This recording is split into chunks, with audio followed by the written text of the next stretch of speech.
जे निलेश राणे जे सव्वापुटी माणूस आहे त्यांनी सांगितलं का ते दांडे मारणार, तो काय दांडे मारणार? आमचा समाज जो आहे मोठा समाज आहे, हा महाराष्ट्रामध्ये नाही पूर्ण भारतामध्ये आम्ही अल्पसंख्याक समाजामध्ये असून असे वक्तव्य करणं एक आमदाराला शोभत नाही। म्हणून मी व्यक्तिगत असून मी अल्पसंख्याक सेवा संघटनेचा त्यांचा जाहीर निषेध करतो। आम्ही जळगाव शहरातील विविध सामाजिक, राजकीय व धार्मिक संघटनेचे व विविध सर्व धर्मीय पदाधिकाऱ्यांनी या ठिकाणी एकत्रित येऊन आदरणीय पोलीस उपविभागीय अधिकारी संदीप गावे सरांची भेट घेतली। कारण की ते SDPO जळगाव विभाग आहे, त्यांच्या अखत्यारीत 6 पोलीस स्टेशन आहेत आणि आम्हाला आमदार निलेश राणेच्या विरोधात तक्रार द्यायची होती, म्हणून लेखी स्वरूपात आम्ही त्यांना तक्रार दिलेली आहे। त्याने जे काही बेछूट वक्तव्य केलेले आहे त्या बेछूट वक्तव्यामुळे मुस्लिम समाजाची नव्हे तर संपूर्ण महाराष्ट्राला काळिमा फासणारी ती घटना आहे।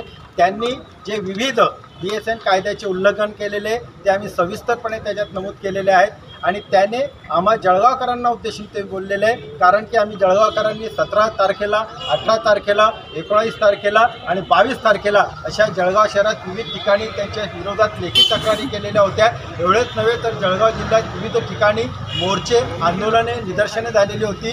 त्यामुळे त्यांनी सांगितलं होतं कि अगर किसी ने रामगिरी महाराज की तरफ देखा भी और कुछ बोला भी तो मैं उसकी जबान काट लूँगा।